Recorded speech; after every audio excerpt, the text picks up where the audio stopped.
Sweet. Okay. Perfect. Okay.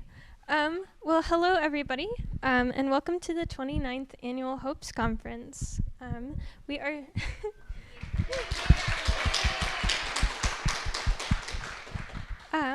we are so excited to have you here this evening, and we have an amazing weekend planned. Now, before we get started, I just wanted to run through a couple quick logistics things. We had some shifting in our schedule, so please reference those print brochures and the website for a current and accurate schedule of events. Please note that despite previous communication, Tim Waterman will be presenting at 2 o'clock on Sunday afternoon. In addition to the advertised speakers, we also have workshops with Nancy Chang and Teresa Moses, a few faculty panels, and presentations from students and invited guests. Please check out our website for descriptions of that programming. If you would like a t-shirt like this one, we'll be running screen printing workshops during lunch on Saturday and Sunday. You can either bring something of your own to screen print on, or we'll have some of these white t-shirts to hand out. We hope that you will be joining us this evening to kick off the conference with an evening mixer hosted at the Guerrilla Alumni Lounge after our keynote speaker. For those of you pursuing continuing education, please be sure to sign in for each presentation at the desk outside labeled AIA Continuing Education. If you're attending online, please use our virtual attendance link posted on our website. Now, I wanted to take a moment to thank all of the people here who made this event happen. I wanted to thank this year's Hopes team, including our financial director, Adele Azeri, our co-directors of speakers, Elise O'Brien and Nina Ben Gershom, our outreach director, Grace O'Brien, our branding director, Maya Merrill, and our logistics director, Abigail Brown. We'd also like to thank contributors Danielle Castledine, Clark Fronglass, CJ Ravenwood, and Lilia Zagorski. I also wanted to thank the faculty and Hopes alumni that advised us throughout this process, including Abraham Kelso, Kelly Kotlowski, Will Smith, and Michael Zaretsky. I wanted to thank our incredible speakers and the wonderful students that will be presenting their work, as well as the faculty that will be leading panels and presentations, and the invited guests that will be sharing their presentations and panels. Finally, I wanted to thank our volunteers in the back, our wonderful caterers, and the amazing technicians that are making this live stream possible. I'd also like to thank the Oregon AIA, who supported us in coordinating the continuing education credits for several presentations. And with that, I'm so excited to welcome you to Hopes 29, Structures in Transition. For those of you that aren't familiar, Hopes is now a 30-year tradition here at the University of Oregon. Started by an interdisciplinary group of students in 1994, Hopes represents the impulse of students here at the University of Oregon to direct our own design educations in the name of a more sustainable future. As times change, so does Hopes, and each year the directing team is tasked with defining what sustainability looks like to them. This year, we wanted to take a moment to reflect on that 30-year legacy. As young designers, we are confronting the impossibility of sustainability within a capitalist society and the challenges of speaking out against systemic injustices wrought by centuries of settler colonialism. New understandings of the institutional structures that design interacts with will empower future professionals and activists alike. Hopes 29 is about embracing change. The world is changing rapidly, but with that disruption comes opportunities, and we as designers are uniquely situated to leverage that vitality for good. We have invited an interdisciplinary group of speakers here to lead conversations questioning colonial and white supremacist structures, rethinking economic systems, and radically reimagining the future of design. And with that, I would like to welcome Danielle Castledine and Grace O'Brien to the stage to help us orient in this place.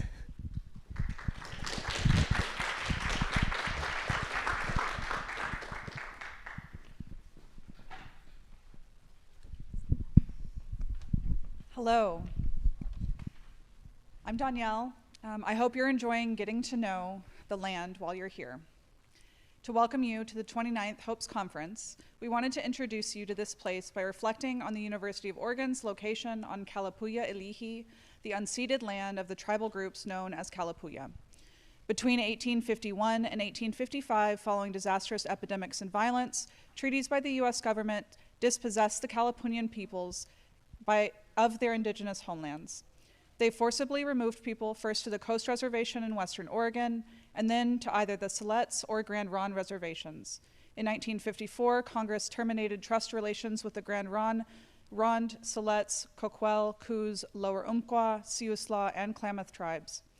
Termination ended federal recognition of affected tribes, dissolved trust lands, and transferred federal jurisdiction over criminal and civil matters on reservations to state authorities. Dissolution of land trusts once again allowed the U.S. government to sell off, mine, or log lands previously promised to tribal nations. Resistance can be found in any story of oppression and colonization. For decades, tribal leaders organized, educated, and fought in the U.S. courts for the legal restoration of tribal sovereignty, and many tribal nations were restored in the 1970s and 1980s. Today, Kalapuya descendants are primarily citizens of the federally recognized Confederated Tribes of Grand Ronde and the Confederated Tribes of Siletz Indians. I want to highlight the inspiring work of indigenous groups on campus today, especially the leadership of Chief Jason Yunker and Katie Staton at the Many Nations Longhouse. I highly encourage you to visit while you're here. Thank you to Kirby Brown and his team for their work on Native American Indigenous Studies Advisory Council. The student leadership of the Native American Student Union is a source of inspiration for us, and we're excited about the upcoming 56th annual Mother's Day powwow on May 10th and 11th. We also want to acknowledge and celebrate the valuable contributions and lifelong dedication of Dr. Virginia Beavert, who serves as the elder in residence at the Northwest Indian Language Institute. The Native American Indigenous Studies academic residential community provides significant resources for first-year students, and we recommend exploring their Indigenous UO online interactive map to familiarize yourself with significant sites around the university. Thank you as well to the Museum of Natural and Cultural History for their willingness to work to indigenize the museum and bring light to the issues of cultural preservation and artifact ownership. The museum is a valuable resource for an introduction to the ecology of this place while you are in town. Finally, I want to express gratitude to the Willamette River, whose waters have sustained life for thousands of years. If you can, please visit her banks to introduce yourself while you are here and bask in the beauty of spring's new growth. I cannot stand here before you with attempts to acknowledge the past without also acknowledging the present. The structures that have enabled these historic wrongdoings are not only still present today, but continue to thrive in the destruction of our planet and our collective humanity. This year, Hopes 29, Structures in Transition, is a call to pause and reflect, to embrace change purposefully and thoughtfully, and to take a collective approach to rematriate our systems of our world. Sovereignty, the right to one's governance, has been a long-fought battle for the indigenous peoples. In the face of coloniality, Christianity, and capitalism, their activism and history serves as a poignant model for us all. This moment in history, our moment, calls for an ontological shift, one that recenters relationality and connection to community and to ecology. As we bear witness and grieve the perpetual, upheld, exploitative models and operations from the status quo, we invite you to imagine an antidote. We hope this weekend serves as a seed rooted for the liberation of all repressed and dispossessed beings of this planet. Designers have the gift of being visionaries. For the next minute, I invite you to talk to those around you. Please meet someone new and start to create this community here at the UL. Thank you.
Okay. I hope everybody had the chance to meet someone new. But I would like to introduce our keynote speaker for the evening, Jeff Howe.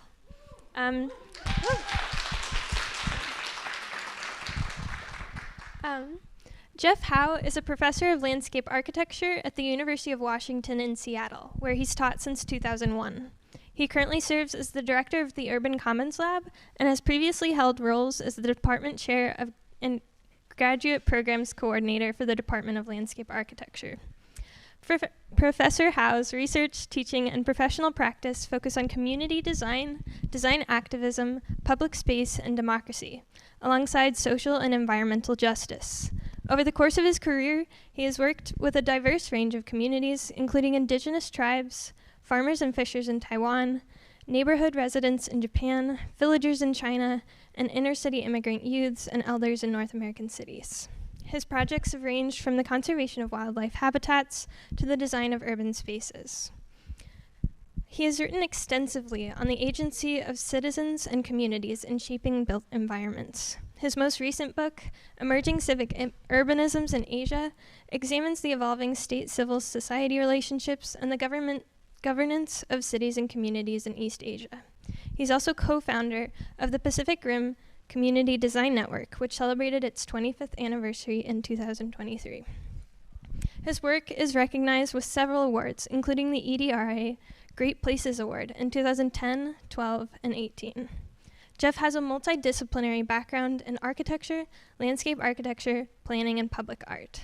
He received his PhD in environmental planning and Masters of Architecture from the University of California, Berkeley, his Masters of Landscape Architecture from the University of Pennsylvania, and a Bachelor's of Architecture from the Cooper Union.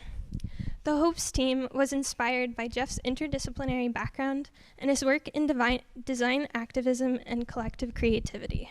When we reached out, Jeff was enthusiastic to support our own little experiment in design activism, noting that he had heard of HOPES during his time at the University of Washington.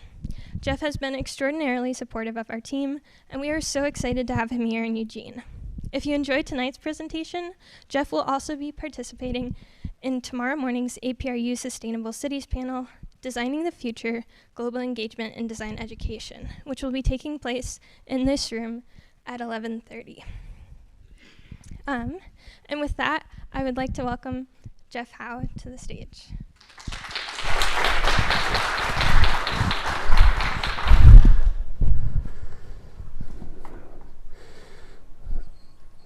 All right, thank you.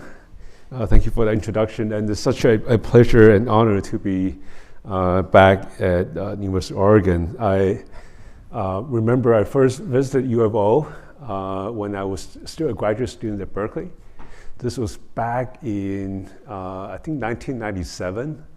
There was a group of us who came. We met with former Dean Robert Melnick, and with along with a bunch of other faculty members. I think Howard was there as well. And it was such a fun experience. And some of you may know that I'm actually retiring from University of Washington formally in a couple of weeks. I have a new position at the National University of Singapore. And so to have this opportunity to come and give a talk here in Lawrence House is almost like coming full circle in my academic career in North America. So thank you for this incredible opportunity. All right, so we are, you saw the title of my talk today. We are living in a time of extraordinary challenges. Climate crisis, political upheaval, societal shift, challenges that have particular ramifications for the most vulnerable population in society and the planet, right, including wildlife species. Challenges that require us to take action to move beyond the status quo, right? To design for change. And that's kind of very much kind of what I want to talk about today. The slides you're looking at here is the landscape declaration that was put forward by the Landscape Architecture Foundation in 2016.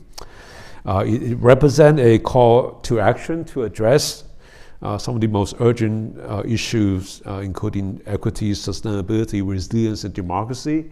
So all the things that I think all of us in this room kind of care about, right?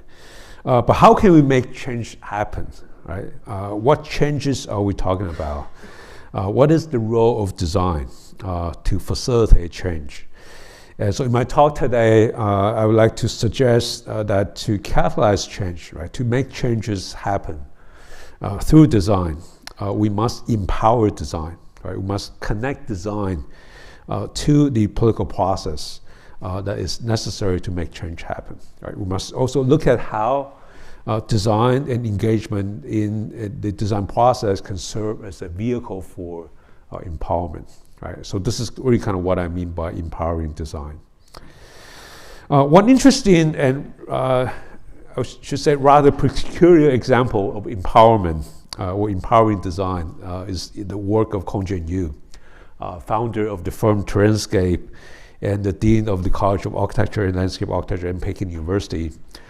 He wrote letters to political leaders in China, so mayors, governors, party secretary, and even the president, about policy that important to the nation, mostly about the landscape, the city, and so on.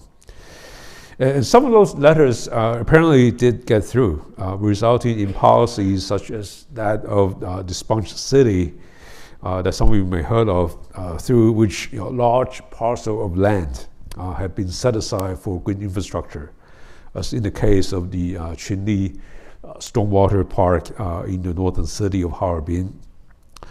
Kongjian and I are actually good friends, and so this is us doing a book signing together at the one of the ASLA conferences. I think it was back in 2018. You probably have noticed already that our books are very different. Right?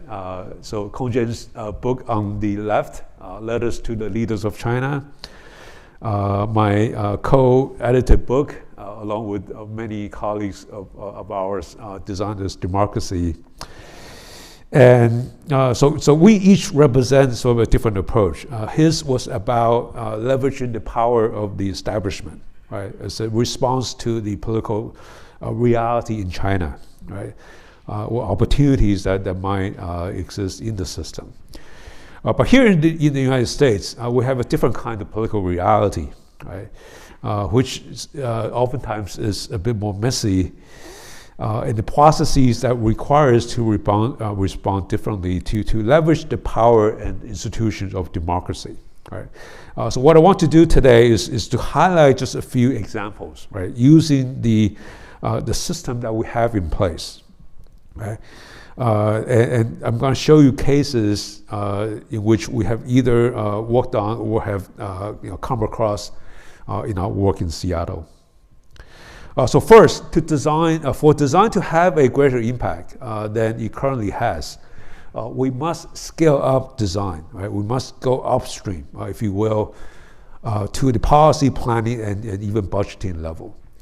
Sometimes it helps to turn a small problem into a much bigger problem in order to effect change. One truly fascinating precedent that I have encountered early on in my career in Seattle was the case of Bryner Gardens Park in the Mount Baker neighborhood in Seattle. This is the park's property that you're looking at, which was purchased in 1971 but was never developed because the city did not have enough funding. The site was used instead as a community garden, so as a kind of ad hoc kind of space. In 1994, unfortunately, the community learned that the city was going to sell the property, and the community decided to organize a campaign to stop the city from doing so. But instead of organizing the community to fight for just one single site, right, the campaign went upstream, working with a coalition of park supporters. The campaign became the Protect Our Park Initiative number 42, which stated that no park's property could be sold in Seattle unless a facility of equal size value and location could be provided. So basically, it make that sort of exchange almost not worth the effort, right? Because the parks will have to probably spend more money to acquire another property to compensate for the property that they're going to sell. The initiative was approved by the Seattle voter, and a city ordinance was approved unanimously by the city council and the mayor in 1997. The law protected not only the Bradner Gardens Parks site, but also all the parks in the city from being potentially sold. So this was quite a feat, right? So this is, you begin to see sort of an example of scaling up. With the ordinance passed, the parks was safe and become one of the most unique green spaces in the city. It still features a community garden, but it's now adorned by many artworks created by neighbors and local artists, as well as a windmill that sort of amplified the park's identity as an urban farm. But and beyond just this particular campaign, so we're talking about like scaling up beyond just one single kind of action, right? So beyond just the site, the ballot initiative sparked a conversation about the lack of funding support for parks in Seattle, as well as the low percentage of parks and green spaces in Seattle compared to other major cities in North America. And that realization eventually led to another ballot initiative to generate more funding support for parks and green spaces in the city, and that became the Parks Levy Initiative. And I was quite fortunate to have served on the Citizen Oversight Committee from 2004 to 2008, appointed by the City Council. I was much younger back then, as you can see on the right. The levy was so successful that even without direct support from the city by the second round was interested in supporting housing and transportation. And they didn't think that the citizen had the appetite to pass multiple levy at the same time. But to their surprise, this particular initiative was passed in 2008. Adding another $140 million to funding for parks and green spaces with projects throughout the city. And this is part of the strategy to get support in different communities, right, to have different projects cited in different parts of the city, especially in underserved area. And so anyway, to everybody's surprise, this ballot initiative carried 59% of the votes in Seattle. And so there was a clear majority even during the last Great Recession. So scale is important. Scale is manifested by the sheer number of kind of projects and the way that people can realize that this is something that they can benefit them. Right? So with just everybody paying just a little bit, you can have a substantial amount of money to support all the projects. So these back-to-back levies over time led to a phenomenal increase in the number of new parks and open spaces in Seattle, ranging from a new variety of community gardens. This one was previously an asphalt parking lot and now has become a beautiful community space. The property was so small that the park space and the community garden have to be fully integrated, right? As you can see in the slides. Another project features a community garden on top of a multi-story parking garage designed by two of our former students. And this project won our state chapter's top design award in 2014, the Up Garden Pea Patch. Full Forest, we have outgrown the conventional models of community garden in Seattle and expanded into orchards and full forests. Although the forest is not quite there yet, it's still kind of a work in progress. New waterfront park, the Lake Union Park, designed by Hargrave Associates opposite Gasworks Park, also came out of these multiple rounds of levy initiatives. A much larger project, such as the continued development of Madison Park that occupy the former site of a naval air station. And today, it has turned into a multifunctional urban park. So Madison Park featuring sports as well as sports field as well as wildlife habitats. And so an effort to save a neighborhood park. So going back to the Botanic Garden Park, so the beginning point of all the things that we have seen since. So that particular kind of effort evolved into a movement that added more than 150 projects to the city, making parks and open spaces more abundant and accessible to everybody, especially those in underserved communities. So again, scale is an important concept in this particular case. Secondly, another way through which we can empower design is to expand our political capacity, right, by organizing, including working with other stakeholders and allies, building coalitions. The multiple levies to create more open spaces in Seattle are already a case in point. The effort to transform our downtown waterfront served as another great example. This particular project started with the planned removal of a viaduct that was constructed in 1950s and was damaged during the Nisqually earthquake in 2001. So it took a long kind of process for the project to get to this point. In the beginning, the planning process was primarily driven by transportation options. So different ways, basically, of rebuilding the viaduct or bury it underground. Right? So those are the two main options. It wasn't until a group of designers and civic leaders who got together to envision alternative with a stronger focus on public space and shoreline habitat that the public begin to kind of think about potentially kind of different options, right? It was through this particular process that the public discussion concerning the waterfront began to kind of shift. This was as a small scale design charrette organized by LA Arts of Seattle, which has been a really important civic organization in Seattle. They were responsible for leading the fight to save the Pike Place Market. So they're trying to do the same thing again on the waterfront. That conversation led to an even larger visioning charrette, this time organized by the city, with 22 different teams formed by design and planning professionals as well as community members and labor unions.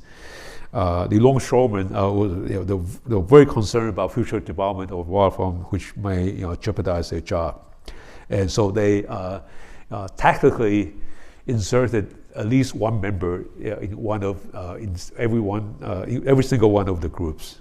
So it's a very strategic kind of organizing tactics on their part. And so we were part of this event as well. Number 12 that you see in the center was the team that I led with a group of our students at the time.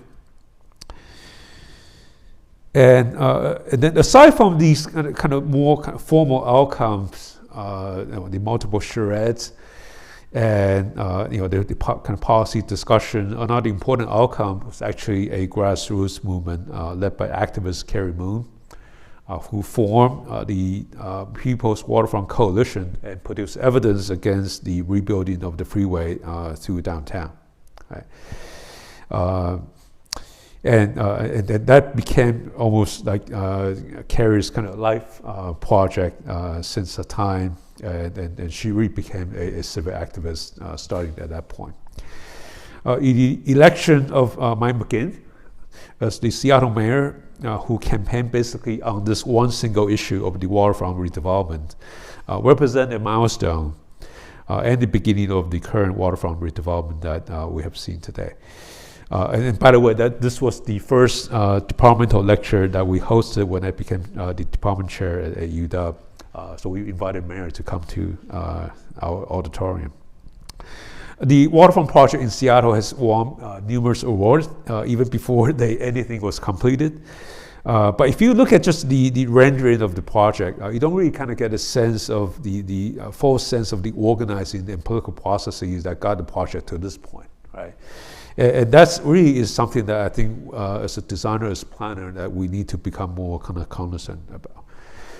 And again, without the political process and the continued attention given to the design, that would not have the opportunity to create an ecological seawall. Right, this is a really kind of a innovative way of kind of rebuilding downtown waterfront, and as well as kind of shoreline stormwater design, which this particular portion of the project received an SLA award in 2017. And then for full disclosure, both Carrie Moon and I serve on the design oversight committee that reviewed the design. This is a more recent photo of the construction. You're looking at the light penetrating surface that would protect the juvenile salmon from their predators as they kind of swim across the waterfront. So it's actually a solution proposed by the project engineers. And the Habitat Beach that was recently opened. Again, none of these would have been possible without the organizing that took place more than 20 years ago, when a group of people got together, to think about, waterfront beyond just the transportation options. Organizing can also and should also happen at the neighborhood level. For the last 20 plus years, a big part of my professional work has focused on the Chinatown International District. It's a historical, multicultural community in Seattle that continues to struggle with many social, economic, and political challenges.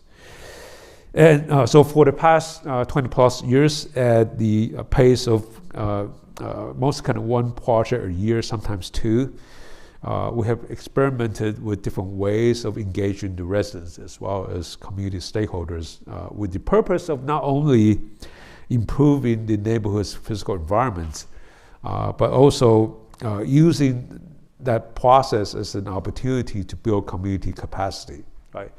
Specifically, capacity to participate, right? So that people learn the skill of participation, to collaborate, collaboration among different stakeholders, different community organizations, and also capacity to organize, to address issues that are important to the community.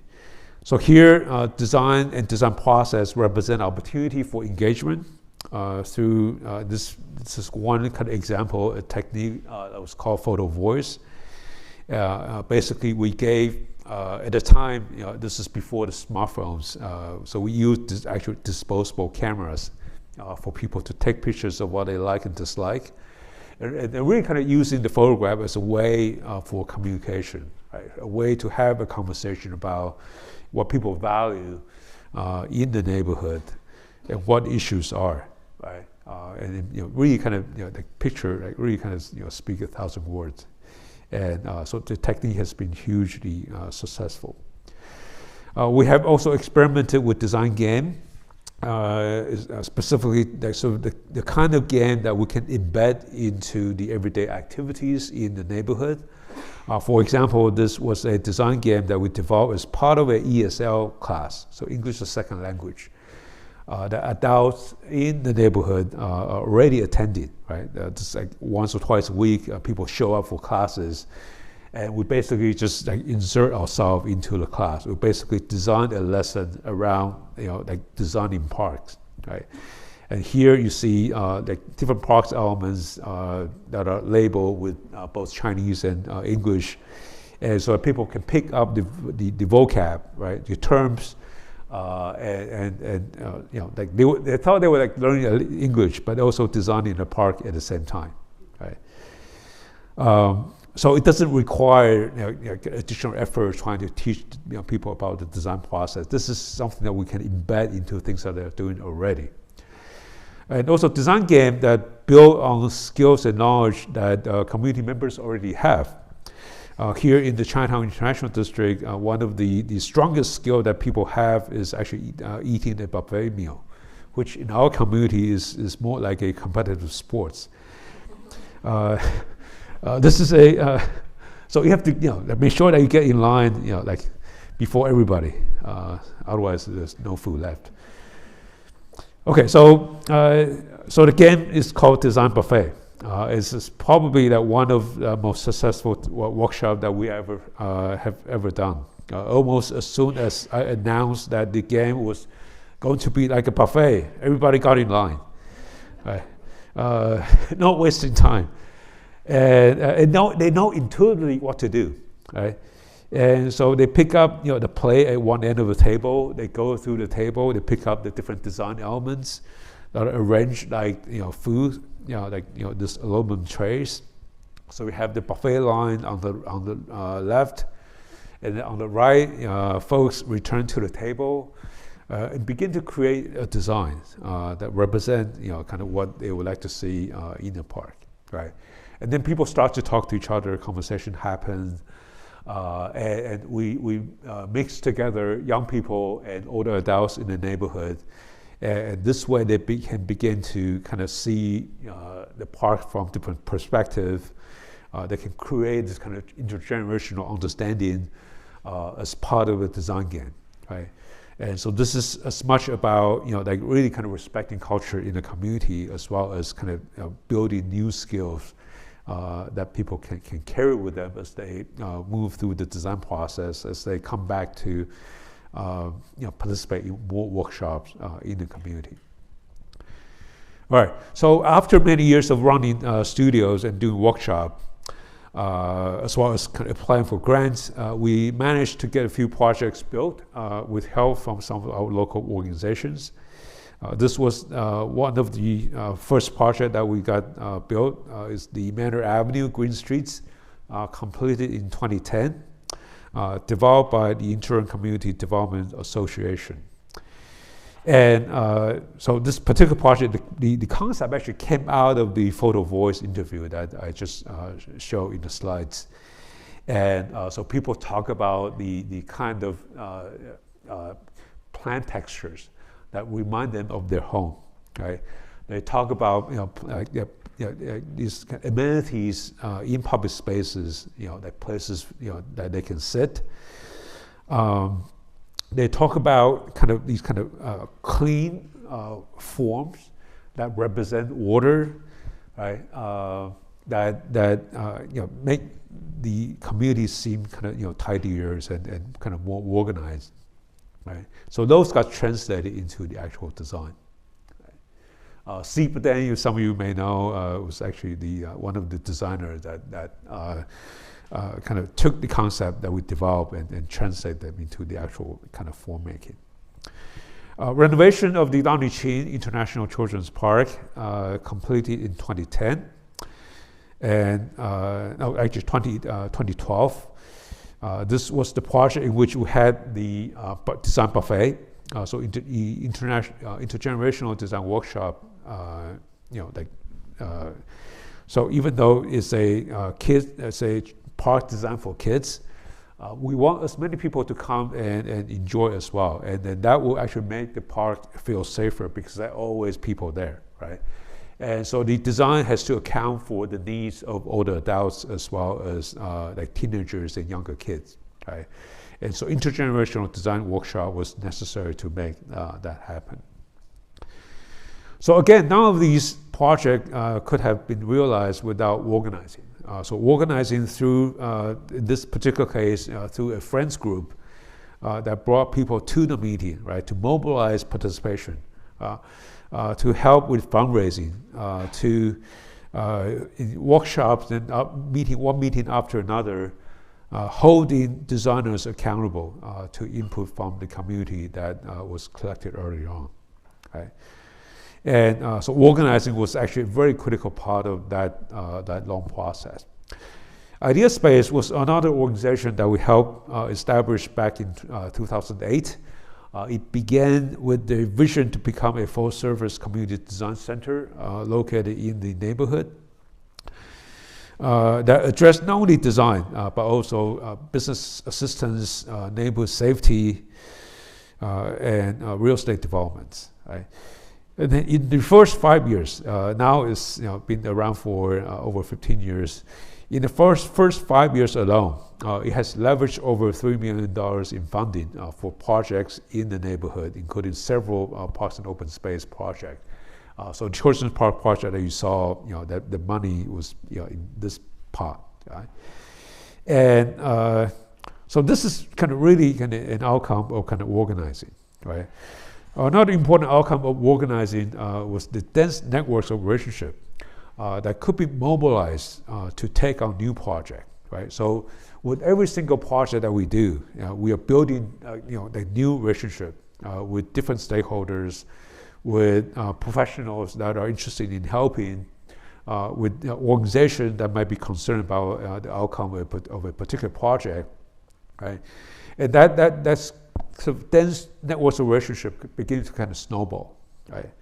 And again, could be mobilized to take on new projects and initiatives. So examples including this rather massive hill climb that connects a new housing project, Yester Terrace, with Little Saigon. And so that the new residents can access the business down the hill, and the existing businesses can benefit from their new customers who live up the hill. Right? And activation of the historic Canton Alley was another project that we have worked on, a project that was identified by the neighborhood as a priority. Right? And this particular project, we had no funding from the beginning, right? But through organizing events, the alleyway actually was activated before any physical transformation happens. So we did the reverse. We did the activation first, and the actual physical improvement came later after we have demonstrated the impact of the transformation, the activation, the participation of the community, the funding begin to kind of fall into place. One of our more recent and most prominent projects was the expansion of Heng He Park, located in the center of the community. This was also the largest and perhaps most complex project, technically and politically.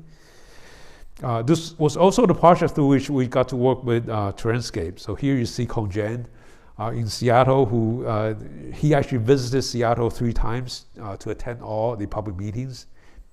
And work with our community stakeholders to develop the design.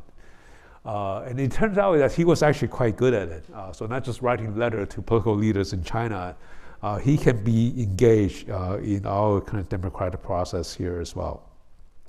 Long story short, Heng He Park became perhaps the most successful downtown parks in Seattle today. And I think for the most part, because of all the organizing that happened behind the scene, right? So the organizing, making sure that people come to the meeting, making sure that people have the opportunity to kind of voice their opinion. So all of that provided the designer with access to a much deeper understanding of the challenges and opportunities that reside in the neighborhood, right? So they can respond better using design, right? So for example, in this particular picture, you see the terracing landform, right? And so part of the complication for this project is that we have a multicultural community. How do you come up with a design that can respond not to one particular ethnic group, but to as many many ethnic groups as possible in the community? So Kong Jan came up with this idea of this kind of image of rice terraces. Right? It's a cultural heritage that is shared throughout Southeast and East Asia, right? So you can find rice terraces in China, in Vietnam, in the Philippines, in Indonesia, in Thailand, in Japan, in Taiwan. It's something that we all share as part of our common heritage, right? And that became the kind of the motif for the park. And that would not have happened if he didn't have the opportunity to listen to the neighborhood. And then he also brought in his idea as well. So for example, this gateway really kind of signify sort of a dialogue with that traditional pavilion in the back, right? So that what represent the past, what represent the future, and the gateway has really since become a new landmark for the neighborhood. This was a more recent picture taken during the Lunar New Year celebration earlier this year, and it was just wonderful to see how many young people are like using public space in the neighborhood, doing the things they like to do. The focus on organizing was extended to the way we conducted the post-occupancy evaluation for the parks as well. So instead of relying on technology, there's so many technology that we can use today to collect data. We did the old-fashioned way. We hired interns and recruited volunteers to do the work.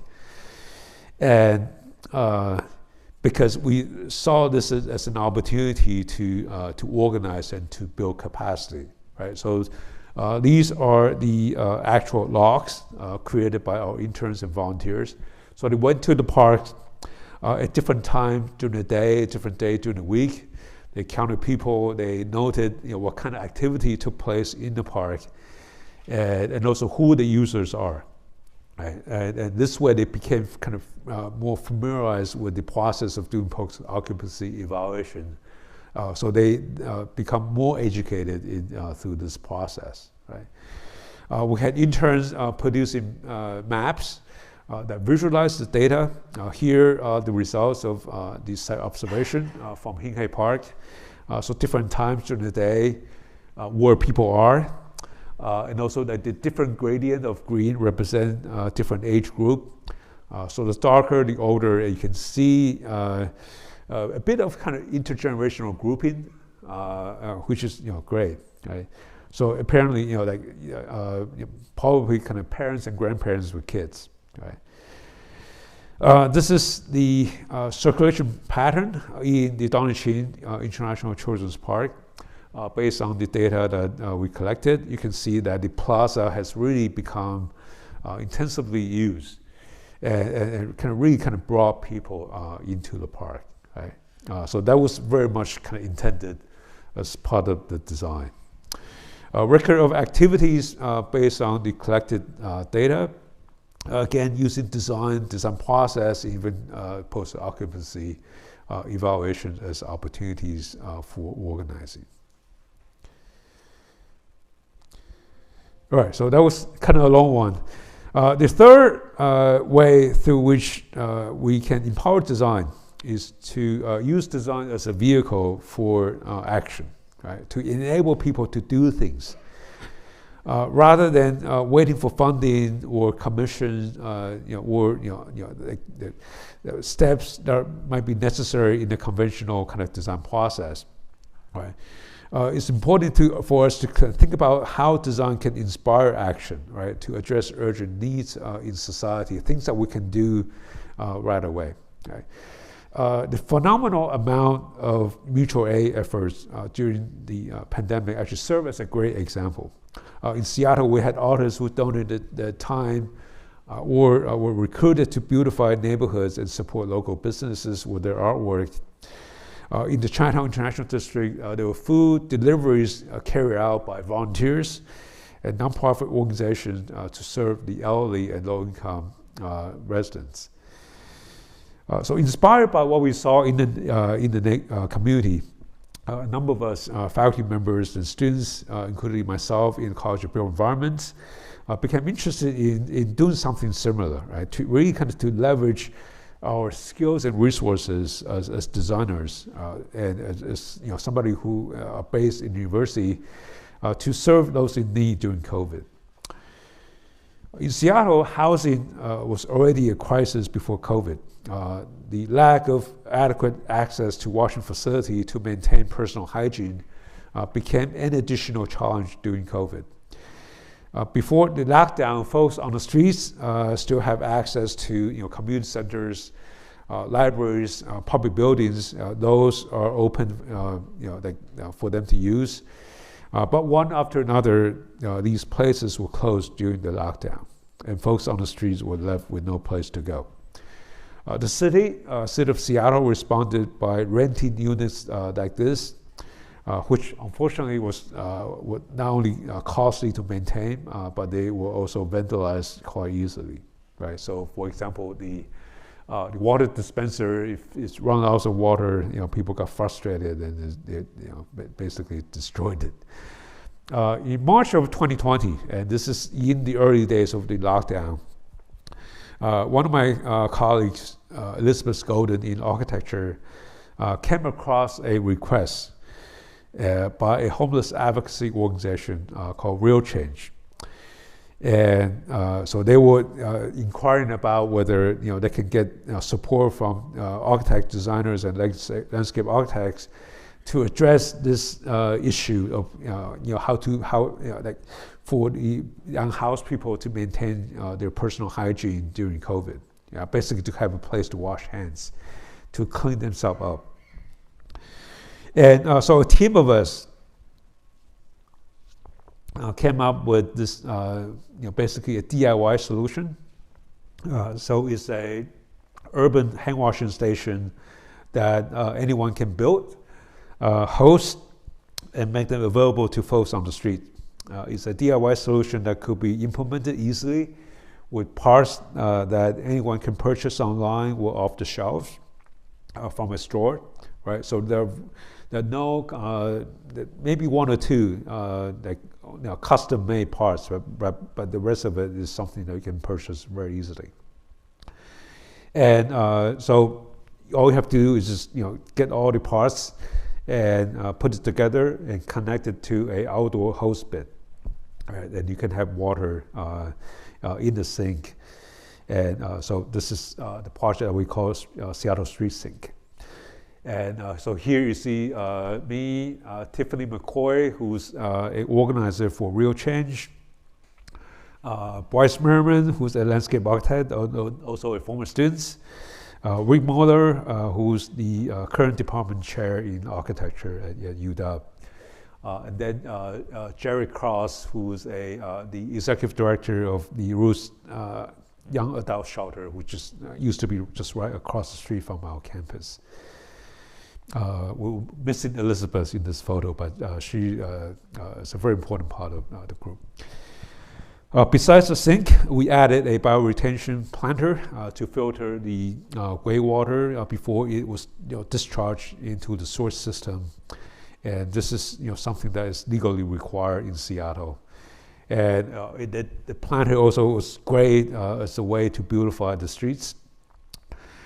And so our first unit was installed again, just across the street from our campus, outside a young adult shelter, and the unit cost less than $400. Right? It could have been cheaper if we were able to kind of buy it, the parts in bulk, and but that was the initial cost. What was interesting was that almost as soon as we posted the design online on social media, we were approached by another organization in our neighborhood that would like to host a unit. So this was our second unit located in front of the University Heights Community Center. That's just a few blocks away from the university. And the project did not exactly go viral, but it did catch the attention of the Landscape Architecture magazine editor. It helps when you and the editor are Facebook friends, so people see your work. The project was included in the July 2020 issue of the Landscape Architecture magazine. And in the magazine's 100-year history, this is probably like the lowest cost project ever published, $400. Sadly, on the day that the issue came out, our first unit was vandalized.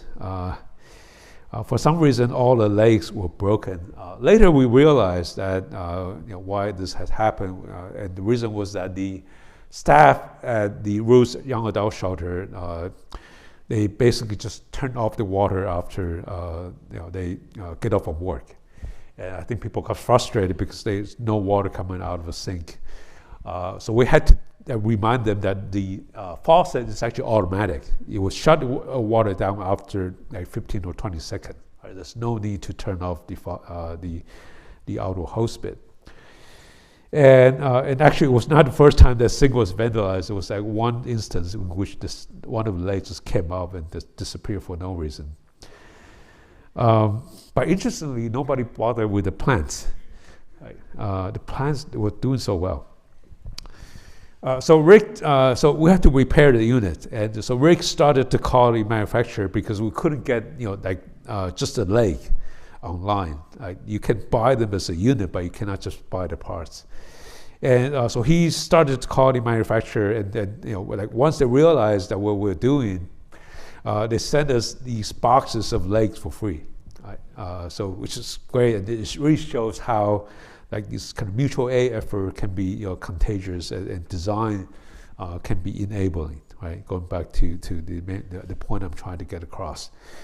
All right, so Rick got this unit fixed, and also took the opportunity to make a few improvements, including adding a plug so the water doesn't just flow out. Then we also fortified the connections, make them stronger. We added these marks on the soap bottle, so that we can begin to measure the use of soap as a way to quantify the amount of use for these sinks. Right? So we can actually put a number to this particular project and kind of estimate how many people actually are using these sinks. Later, we actually found out that the city has actually been working with another group. Right? The Seattle Makers. It's a membership-based makerspace and makers community to develop a design that would basically serve the same purpose. This was their version. It's a freestanding, custom-made, high-tech, almost indestructible units. But there's something wrong with this particular design. Right? Can anyone guess?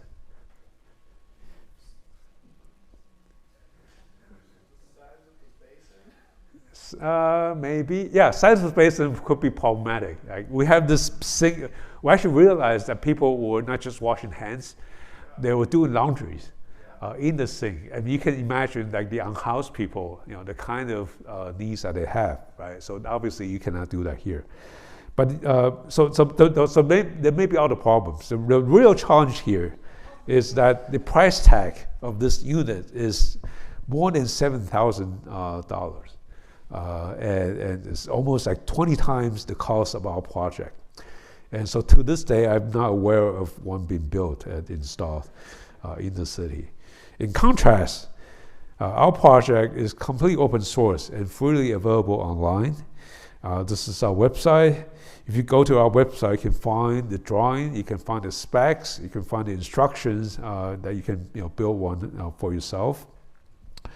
Which is what people have done. So since 2020, our DIY project have multiplied in Seattle and beyond, built and hosted by schools, nonprofits, religious organizations, and so on, serving thousands of people. Right? A group of researchers at the Duke University's Center for Water, Sanitation, and Hygiene and Infectious Disease, they actually call us up and check if they can actually borrow our design, and we say, they be our guests.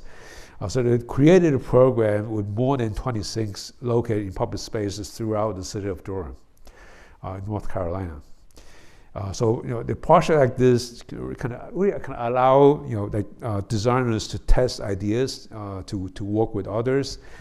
They enable people to take action and sometimes coming up with their own solutions to address the issue at hand. Rick and the team have since been working on a 2.0 version. It's much sturdier, using fewer parts, although some of these are more kind of custom made, so they're trying out different things. There's a taller bioretention planter. We sort of underestimated the amount of use in our first version. And so there's actually more water than we expected, so we have to build a larger basin. And then it's also heavier, so it's harder to move, it's more stable. And most importantly, there are no lakes in this version, so that nobody can break them. And it would also allow this to be accessible. right, for people with disability. This is the finished version. They actually turn the sink like 90 degrees so that reduce even more the parts that are necessary. The water just directly flow into the bioretention basin.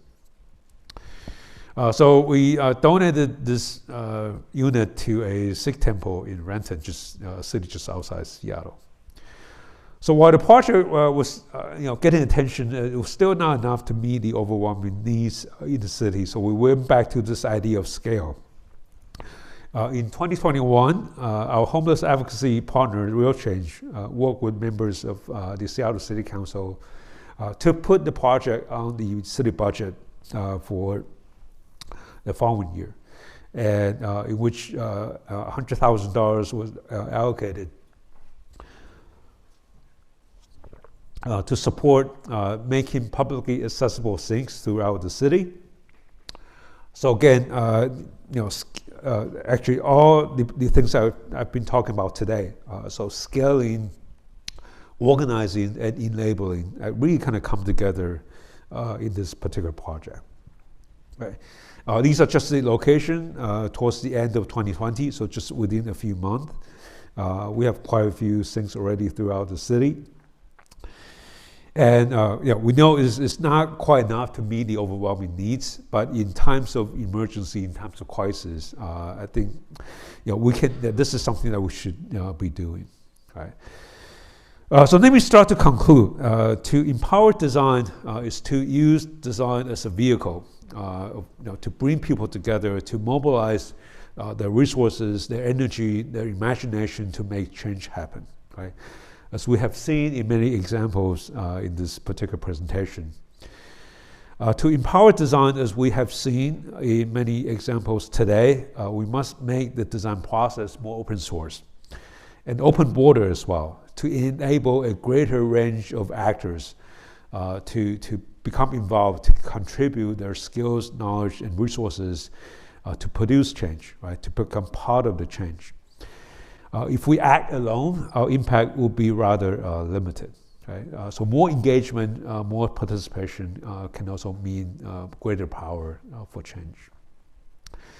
Next, while we work on the engagement and participation on the ground, we must also consider ways to scale up, right? To work across scales, to connect the different end of the spectrums of power, right? In the case of the Botanic Gardens Park, to go from this kind of small community garden all the way to a citywide ballot initiative, right, that protects all the similar kind of open spaces throughout the city, and there are hundreds of them, right? And now to really conclude, as designers, architects, landscape architects, planners, and citizens, to empower the change that we would like to see, we must also empower our own capacity. And the capacity of our allies and communities that we serve. To build our capacity, we must understand better the relationship between design and the social political processes, right? It's through a critical understanding of these relationships that we can begin and we can become more effective in what we do and bring about the changes that we would like to see. Okay. So if you are interested in learning more, we have a great resource for you. This is a website that my students at UW have constructed as part of a class in conjunction with my Landscape Architecture Foundation Fellowship in 2020. You're welcome to check it out. And along with the website of the Urban Commons that sort of is more of a kind of depository for all the work, repository of all the work that we have done over the years. So I also want to take this opportunity to thank our colleagues, students, community partners in Seattle. None of this work could not have been possible without your contribution, especially those who are watching online. Thank you for all the support. And thank you all in the audience for listening, and thank you again to the student groups, the organizer who have done such a great job in organizing this event. Thank you.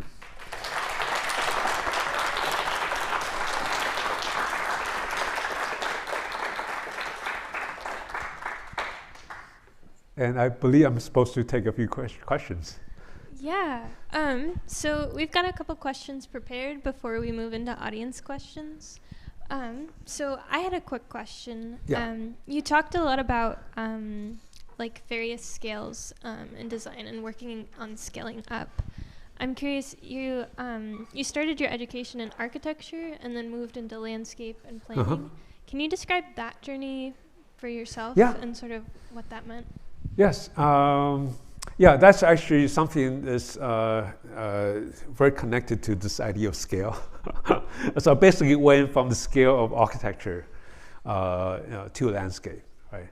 And my journey was really through actually working in the rural area. I mean, like moving from New York City to the countryside in Taiwan. And as part of my first job, coming out of the school. And all of a sudden I realized, there's another like world I did not know before, right? Everything that was the opposite of like Manhattan, right?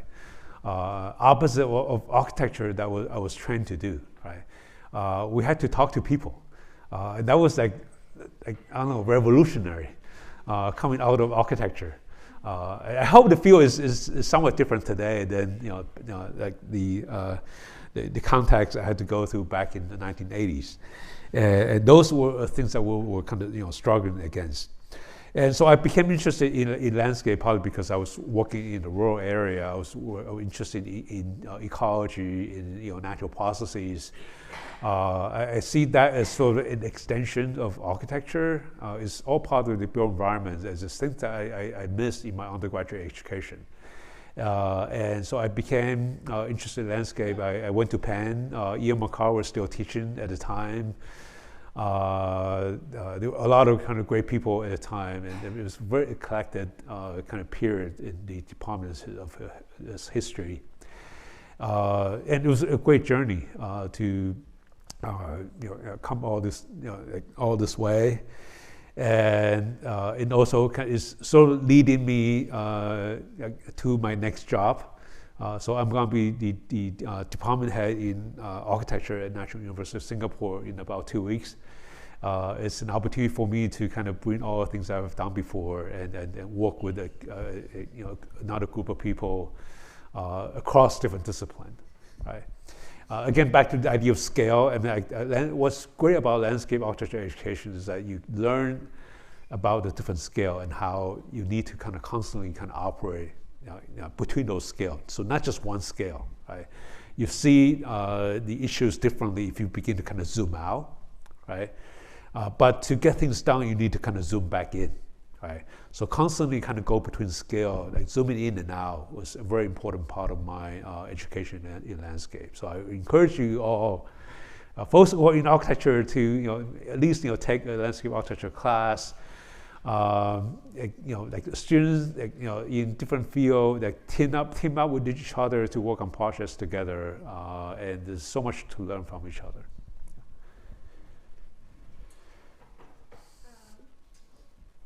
Have you faced resistance from the academic world due to your focus on design activism in relation to social and environmental justice? Particularly considering how activism has historically been portrayed as an informality. Okay. So the struggle within academia, possibly, if you do activism work. Yeah, so I think in retrospect, I've been very, very fortunate to be in Seattle, and like here, I'm sure in Eugene as well. We kind of live in this kind of bubble, right? In which we don't really kind of question the value of activism. It's sort of it's kind of it's in the water that we drink. It's in our blood. Is in our value, right? So I've been very fortunate to be in that kind of environment throughout my academic career. But I can imagine, that outside the bubble, how much struggle it must have been, for people to do the kind of work that we do. And But I think, but even within, even inside the bubble, I think especially in the last few years, I think we're seeing, people begin to kind of embrace, activism in even, greater kind of magnitude.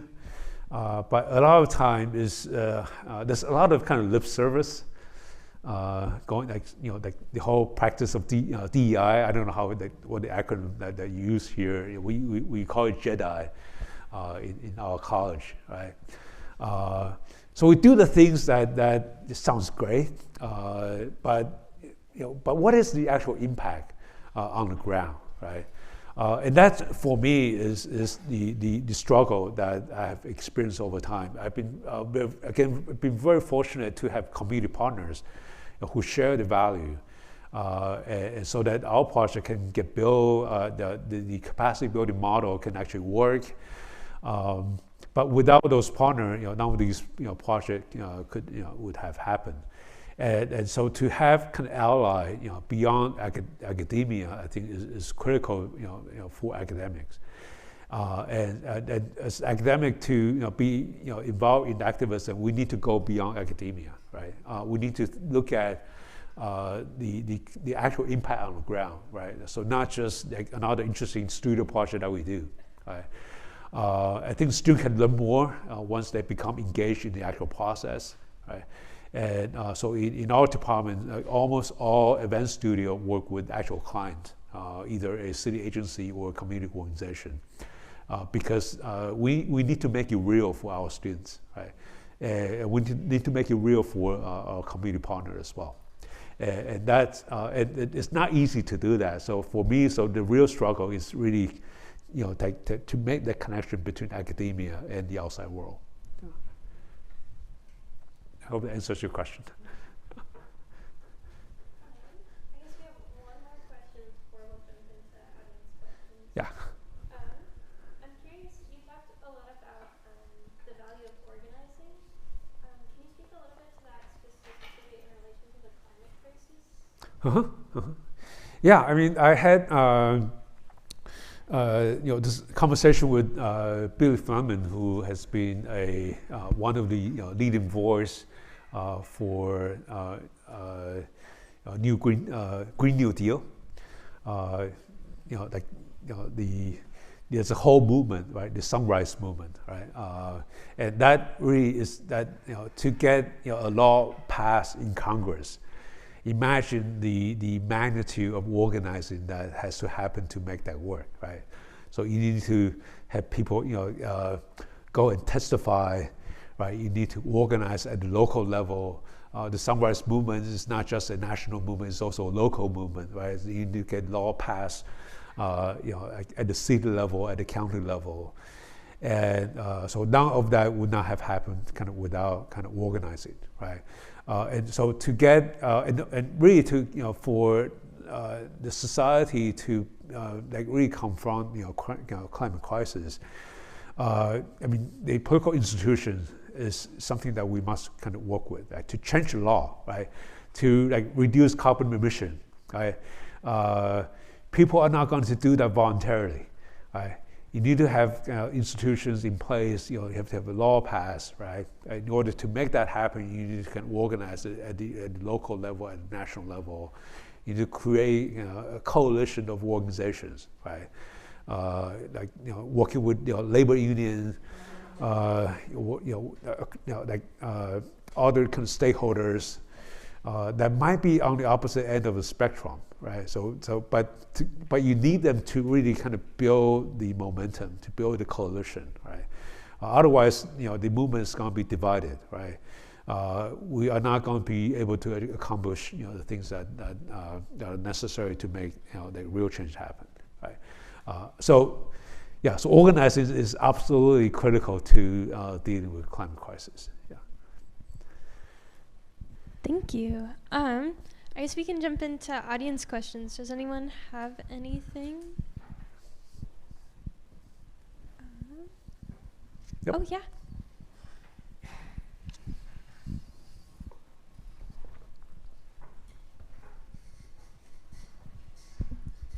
Thank you so much, Professor, for this deeply useful toolkit for organizing ourselves and designing community.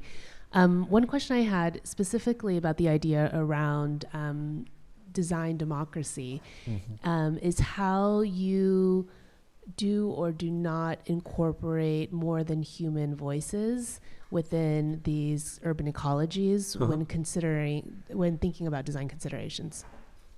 About what's the last one? Design considerations for designing For space. like non-human species? That's right. Okay. Yeah. So I don't know if anyone in the audience actually knew what I did before I got into academia. So I was actually a environmental activist when I was a student at Berkeley, and we were involved in the campaign to save the critically endangered black-faced spoonbill, who migrates along the East Asian flyway. So between, they actually, in the summertime, they live on this island offshore from border between North and South Korea. And then, in wintertime, they migrate to, coast of Taiwan, coast of Vietnam, Hong Kong, China.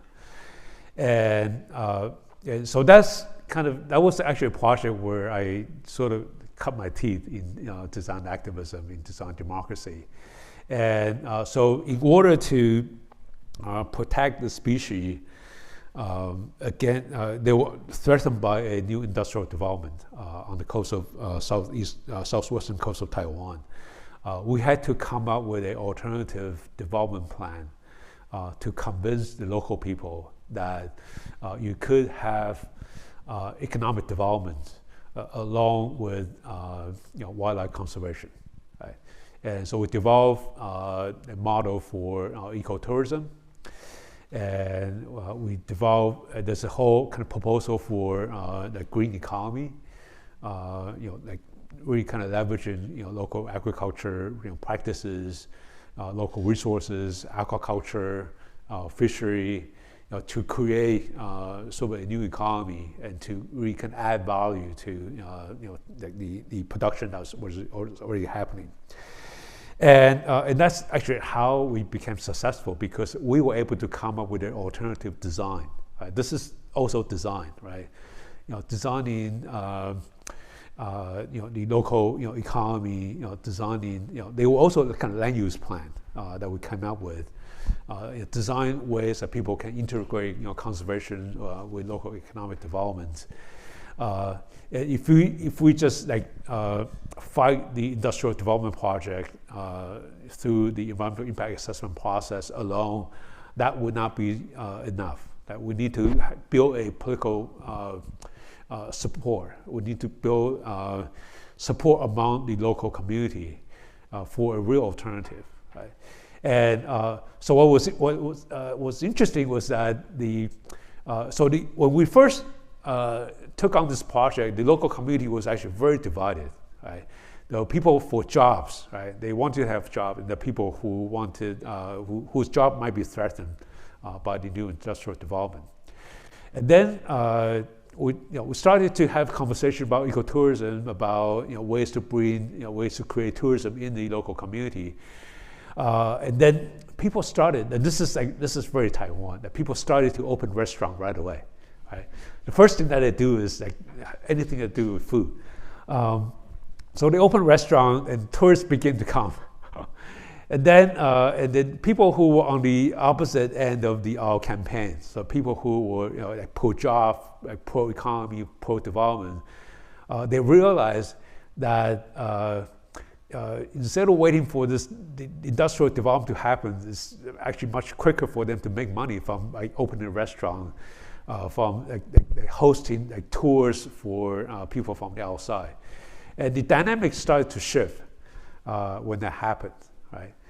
And so that was actually a design that we provided, and we worked together to develop with the local community. And this was really a case of trying to design for both human and non-human species together.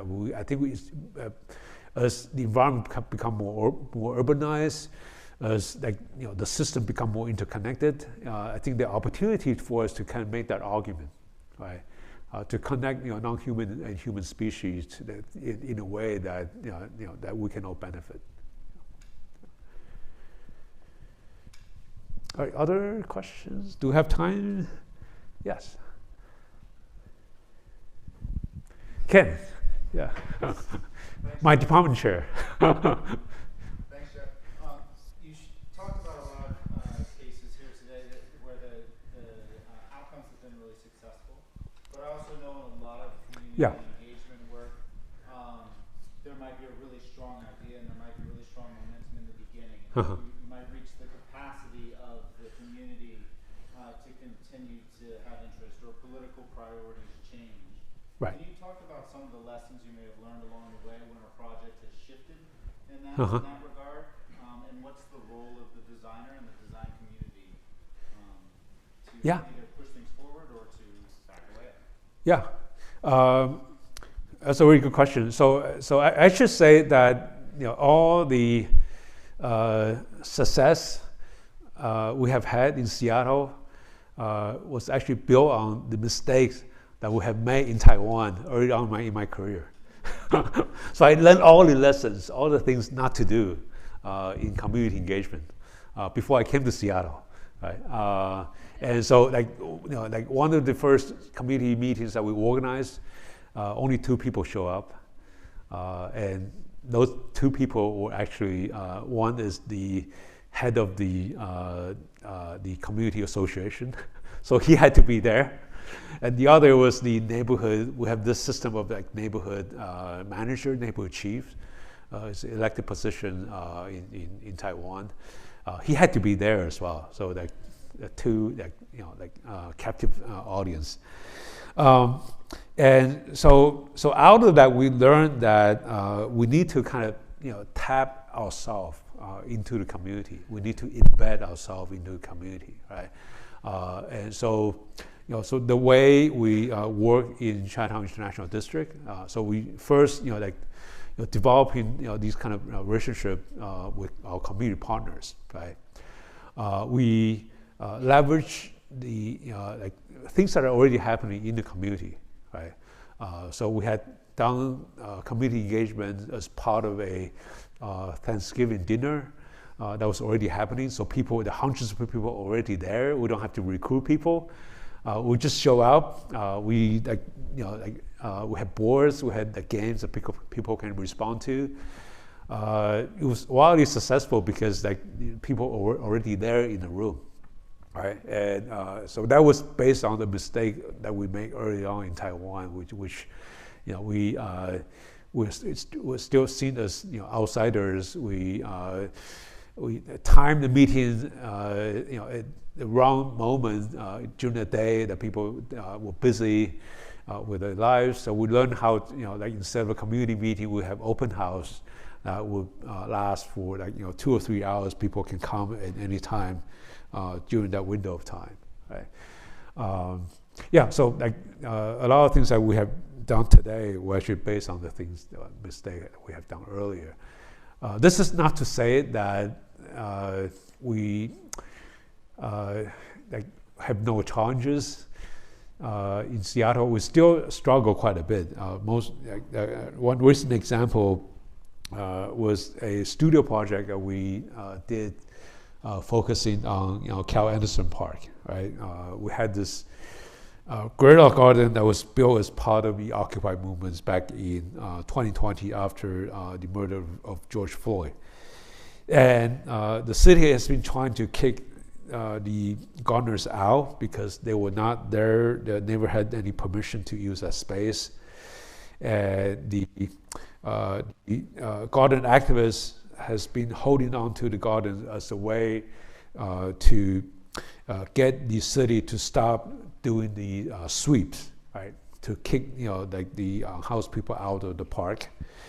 And so they were in this kind of standoff for a month and years, and so we volunteer ourselves to provide a space for a dialogue between the city, between different community stakeholders, between the garden activists, And then a week before our studio began, the city came in and took away everything in the gardens. They basically just like kicked people out.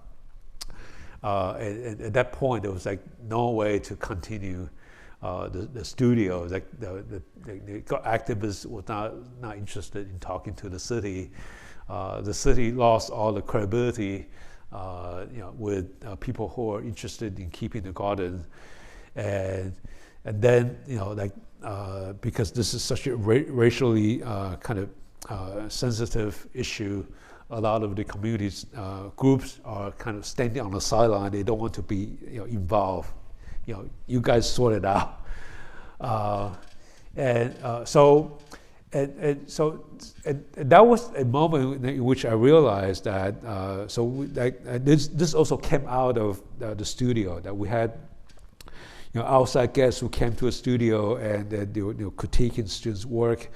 The students were really kind of fixated on how can we create a participatory design process to move this thing forward. But one thing that we realized that what we needed, the neighborhood needs at this moment is actually not another participatory design process. What we needed was a reconciliation process. Right? We needed a process to get people to sit together and started to see each other kind of eye to eye, start to have a conversation, start to kind of get over all the the tension and perhaps misunderstanding, the differences of interest, and start to kind of find a way out of this situation, right? So not to jump back into design right away, right? We need a process that allows us to have a conversation first, right?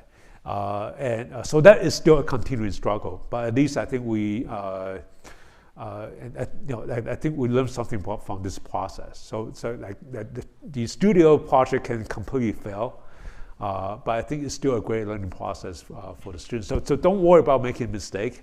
I mean, I show a lot of successful projects today, but a lot of this was built on all the mistakes that we have done before.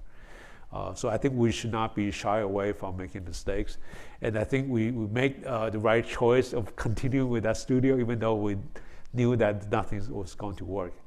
So those are the things that we have done. Yeah. All right, anything else? Thank you.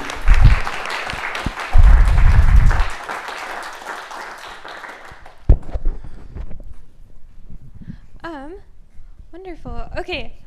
Thank you so much, Jeff. So next, we'll be headed over to Guerrilla Hall. We have food and drinks for those of you that want to join us. We'll walk you over. We've got maps if you don't know where it is. Cool.